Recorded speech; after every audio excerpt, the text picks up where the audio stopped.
Esta manhã, o tema de hoje, um jugo suave, texto baseado numa parte da Bíblia que é muito conhecida dos irmãos, que está lá no Evangelho de Mateus, capítulo número 11, 28, 29 e 30. Você que gosta de acompanhar a leitura, Evangelho de Mateus, capítulo 11, versos do 28, 29 e 30. Vinde a mim todos os que estáis cansados e oprimidos, e eu vos aliviarei. Tomai sobre vós o meu jugo e aprendei de mim, que sou manso e humilde de coração, e encontrareis descanso para a vossa alma, porque o meu jugo é suave e meu fardo é leve. Louvamos a Deus por esta palavra nesta manhã, meus irmãos, que Deus nos tem trazido ao coração, e vamos ainda refletir então alguns minutos sobre o que Deus quer ministrar ao nosso coração através desse texto. Nós vamos vendo aqui um convite muito precioso do Senhor Jesus, que nos chama a Ele. O lindo de Deus é que Deus vem de encontro à humanidade. Deus, Ele não leva em conta toda a ignorância que nós praticamos em relação ao Senhor. Deus não leva em conta nosso desprezo pelas coisas do Senhor. Deus não leva em conta a nossa obstinação em praticar o mal. E Deus vem ao encontro do ser humano, mesmo assim, apesar de tudo. A palavra de Deus diz que Deus busca um justo na terra, um só, e ele não existe. Então vem o justo dos céus, desce à terra para se fazer servo de toda a humanidade, para, por meio da sua obra, poder redimir a humanidade para Deus. Então Jesus aqui ele nos faz este convite muito precioso, especial. Vinde a mim, todos vós que estáis cansados e oprimidos, e eu vos aliviarei. Nós entendemos, queridos, que hoje muitas pessoas pelo mundo, e podemos dizer quase todas, como aqui temos pedido de oração esta manhã, crianças ansiosas, crianças que estão vivendo debaixo de um jugo de ansiedade. A gente lembra da nossa infância, a gente não tinha preocupação nenhuma.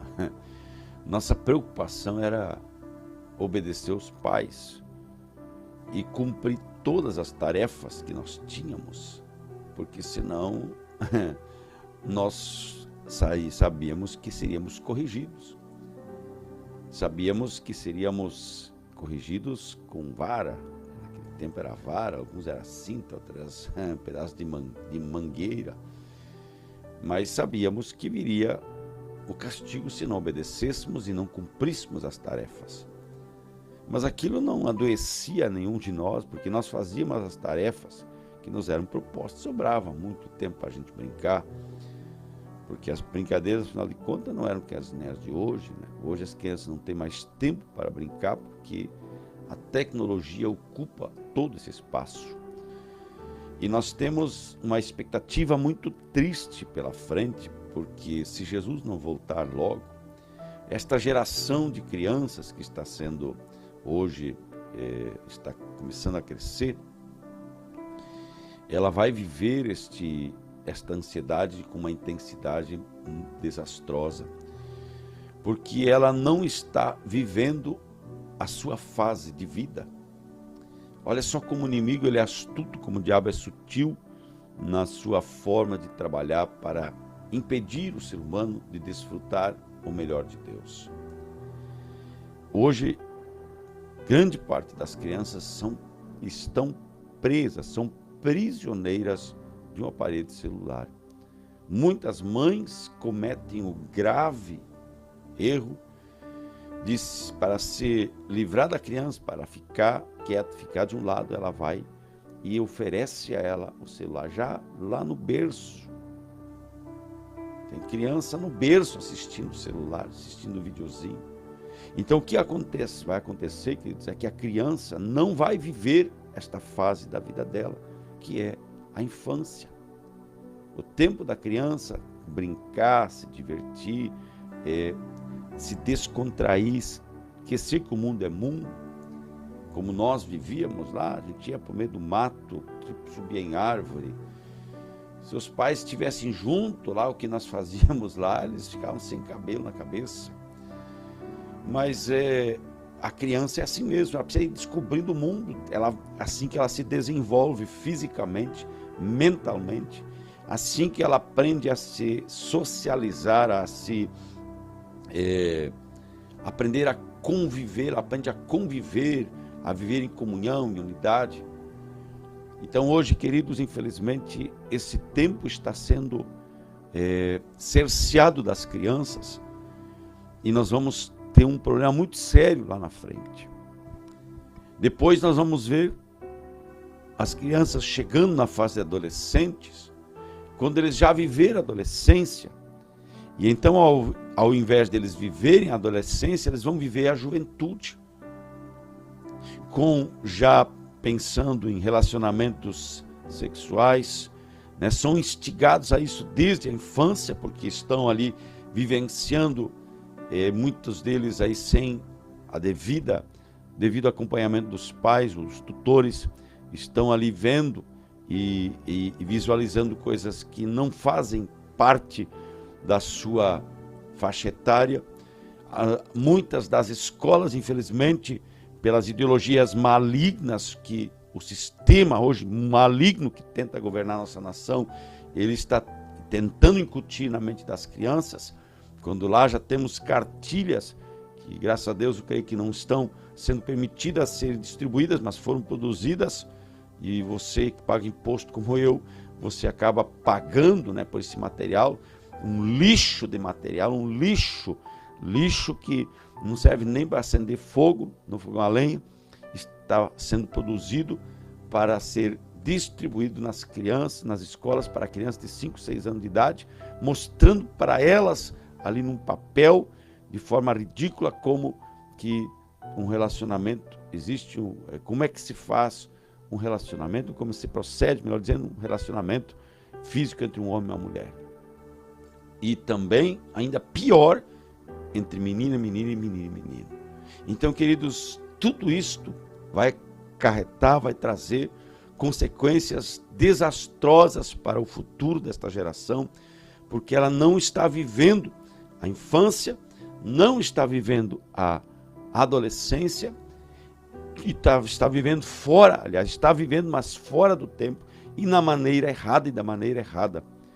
Então, quando o jovem chega na época da sua juventude, dele desfrutar da juventude, ele já é um adulto, e já um adulto frustrado, porque ele não teve infância, ele teve a faixa etária, mas não viveu a infância, ele não teve a adolescência, teve a faixa etária, mas não viveu a adolescência, no tempo certo, porque se vive fora do tempo não aproveita, não vive, e agora ele está na juventude já querendo viver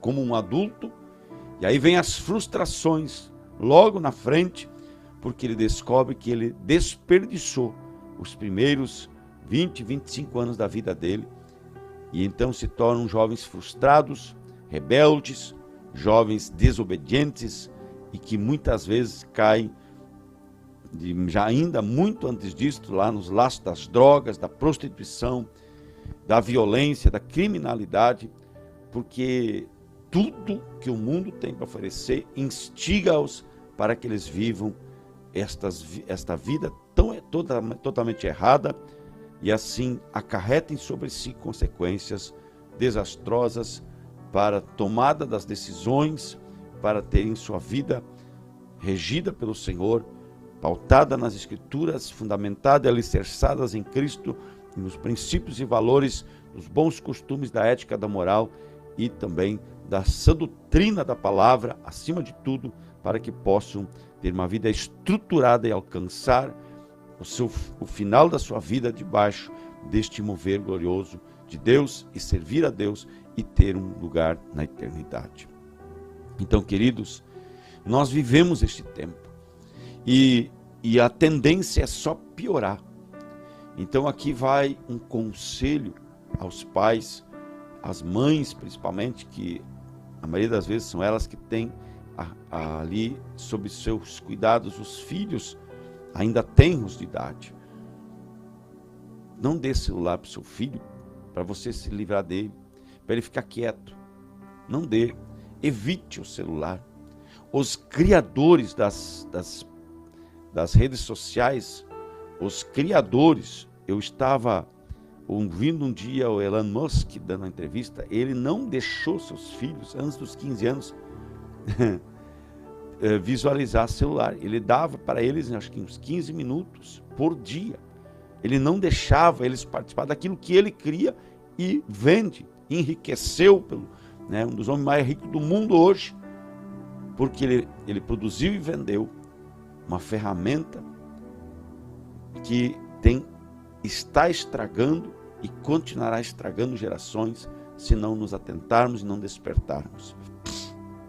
Eu lembro que a primeira vez que meu neto chegou na nossa casa lá no Rio Grande do Sul, eu fiquei apavorado porque era meia-noite, ele estava lá, eu querendo dormir e ele ouvindo o celular com todo o volume. E eu disse para minha filha, mas como que você faz isso? Mas enquanto ele não terminar a bateria, ele não dorme. Para mim aquilo foi um choque, era bebê. E o volume todo, não deixou ninguém dormir dentro de casa. Além de ser ruim, bombardeando o ouvido da criança, tomando a mente dela, distorcendo tudo. Hoje lá para ele ouvir alguma coisa tem que estar lá com o volume de todo tamanho, senão parece que não escuta. Então, queridos, tudo errado. Mas graças a Deus, aos poucos a gente foi trabalhando essa questão, ela foi mudando. Hoje, nosso neto, ele gosta de brincar na rua, ele brinca aqui, tem um menino do vizinho, também, graças a Deus, não é apegado aos celulares, brinca o dia inteiro. Aí fica correndo na rua, de vez em quando ele vai um pouco na frente da televisão, pega o celular um instantinho, depois volta para a rua, corre, joga bola, brinca com os cachorros, eles brincam lá de pega-pega, fazem coisas assim na rua, coisa boa, coisa linda. Mas quantos ainda vivem isto? Então, queridos, nós precisamos entender, quando Jesus faz este convite aqui, ele sabe do que o ser humano precisa. Ele sabe do que nós precisamos. E o inimigo ele vai trazendo um fardo sobre os nossos ombros, vai trazendo um peso cada vez maior sobre os ombros do homem. Por isso que a humanidade cada vez mais se distancia de Deus. O inimigo vai trazendo um peso sobre os ombros do ser humano e ele tenta de todas as maneiras se desenvencilhar desse fardo. E quanto mais o homem tenta se desenvencilhar, mais peso ele traz sobre si e mais longe ele fica de Deus. Por isso que Jesus, conhecendo a natureza humana e entendendo o que se passa na vida do ser humano, ele faz este convite para que nós venhamos entregar a nossa vida ao Senhor. E aqui ele faz um convite para que isto se torne real na nossa vida, há uma condição. Para que de fato tenhamos o descanso devido para a nossa alma, nós precisamos entender que há uma condição. Aqui o convite é para toda a humanidade. Vinde a mim todos vós que estáis cansados e oprimidos. Todos. Jesus convida toda a humanidade. Lá no alto da cruz, Jesus, ele perdoa a humanidade. Ele paga o preço da humanidade para com Deus. E aqui, queridos, Jesus ele diz, agora no versículo 29, tomai sobre vós o meu jugo e aprendei de mim, que sou manso e humilde de coração, e encontrareis descanso para a vossa alma. Então, a condição é tomar o jugo de Cristo. E o que missionário é tomar o jugo de Cristo?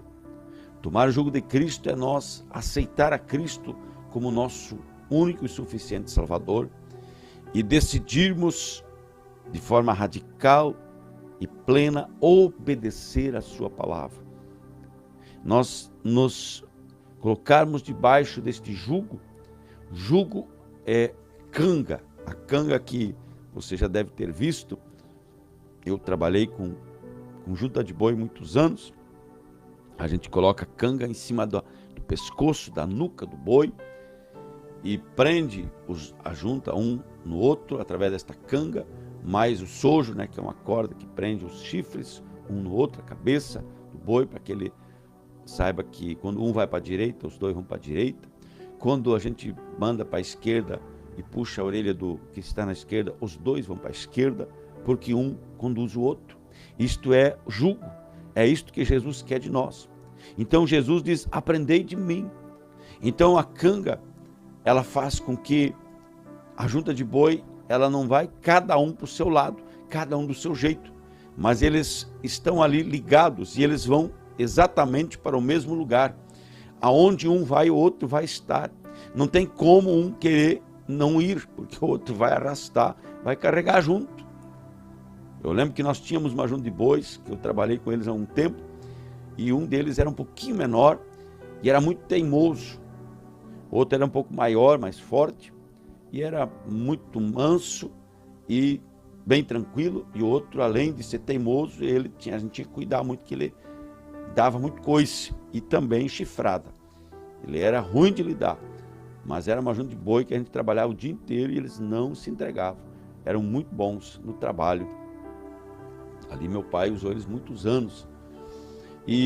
Mas eu lembro que a gente sempre tinha que cuidar aquele boi que ficava do lado direito, que era teimoso, que era perigoso, que tinha que se cuidar quando passava perto dele, porque ele coiceava, e também na frente ele chifrava. A gente tinha que sempre estar prevenido, sempre cuidando. E ele tentava às vezes não ir, ele era teimoso, ele botava na cabeça que ele não ia, ficava parado. Ou ele, quando queria ir, ele queria ir sozinho.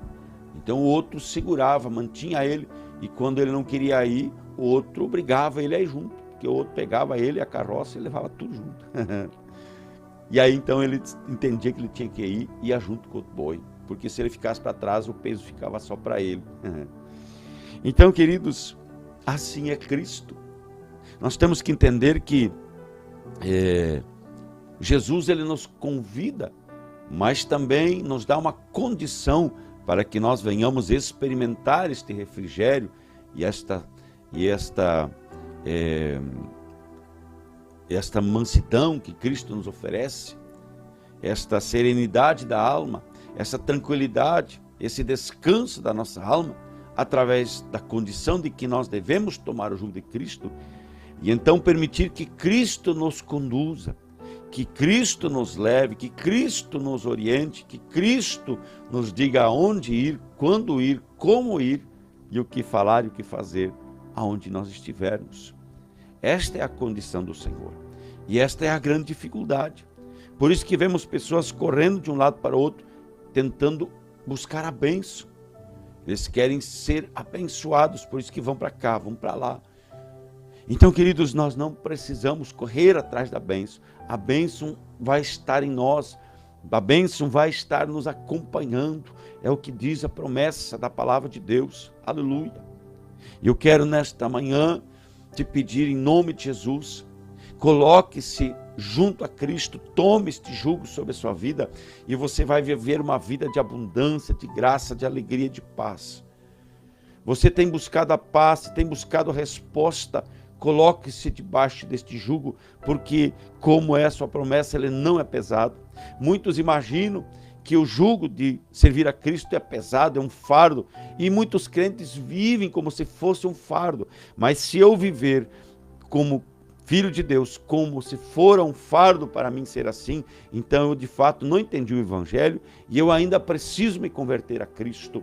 Porque se eu entrego a minha vida a Cristo e vivo o Evangelho como Ele se propõe a nós vivermos, como Ele nos propõe vivermos o Evangelho, nós vamos ver que Ele é leve, que Ele é suave, que é sereno, que é paz, que é alegria, que é gozo. Aleluia! Porque o fruto do Espírito Santo estará em nós. E o fruto do Espírito Santo é amor, é paz, é alegria, é benignidade, bondade, longanimidade, é fidelidade, é mansidão e domínio próprio. Aleluia! E contra estas coisas não há lei. Bendito seja o nome do Senhor. Então, queridos, coloque-se junto com este jugo de Jesus e aprenda com Jesus. Jesus, que é Rei, que é Senhor, que é Deus, ele se coloca como servo, ele se humilha. Por isso mesmo que a palavra de Deus diz que Deus o exaltou soberanamente e lhe deu um nome que está acima de todo nome no céu, na terra, debaixo da terra. Aleluia! Que preciosa é esta palavra, queridos. Quão maravilhoso é este agir do Senhor na nossa vida. E Jesus aqui ele diz, o meu jugo é suave, meu fardo é leve. Quando eu não conhecia Cristo, eu imaginava que ser crente é algo muito ruim. Afinal de contas, o crente não podia dançar, era proibido beber, era proibido fumar, não podia nada. E se fosse então da Assembleia de Deus, da Deus de amor, não podia nem jogar futebol. Então, meu Deus, é muito pesado. Não, queridos. Quando nós somos de Cristo, quando nós entregamos nossa vida a Cristo, nós tiramos um jugo que o mundo põe sobre os nossos ombros, um fardo que o mundo põe sobre os nossos ombros, que é o fardo do pecado. Pouco tempo atrás eu estava orando por uma senhora ainda, e ela, quando terminou a oração, ela se torceu assim, ela torceu o pescoço, mexeu os ombros, ela, missionário, saiu um fardo de cima dos meus ombros, eu me sinto leve. Aleluia, é isso que Jesus faz. Ele nos convida, ele diz, vinde a mim. Entrega este fardo a mim, coloca aos pés da cruz este fardo que vem por causa do pecado, te arrepende, te converte, me aceite e me invoque, e eu vou mudar a sua vida, vou mudar a sua história. Aleluia, glória a Deus. O resto vem tudo pela natureza, por naturalidade. Quem faz a obra é Deus na nossa vida. Eu lembro que eu aceitei Cristo e muito tempo depois eu ainda estava lá teimando. Até que um dia Deus ministrou meu coração e foi no meio de uma festa. No meio de uma festa. Que eu já tinha ficha de cerveja para tomar, já estava os músicos tocando, pronto para dançar, e Deus falou comigo naquele lugar. E naquele dia eu tomei a decisão, a atitude de não beber mais, de não fumar mais, de não dançar mais. E como eu me alegro por este dia, queridos, como eu me alegro por este dia. Aleluia. Então, meus queridos irmãos, amigos em Cristo Jesus, nosso Senhor, que a maravilhosa graça de Cristo possa ser manifestada em nossas vidas e nós venhamos aprender a tomar sobre nós este jugo de Cristo Jesus, que é leve, que é suave, e venhamos aprender de Cristo a ser mansos e humildes de coração. E então teremos descanso para as nossas almas. Aleluia! Não só nesta terra, mas também na vida eterna. Glória a Deus, meus queridos. Vos deixo nesta manhã esta reflexão para você guardar no seu coração a palavra de Deus. E você que ainda não entregou sua vida a Jesus, entregue sua vida a Cristo. Confie a sua vida completamente ao Senhor, plenamente ao Senhor. Com todo o seu corpo, alma e espírito, sirva a Deus, porque a sua misericórdia é sobrenatural e é eterna. Amém, meus irmãos?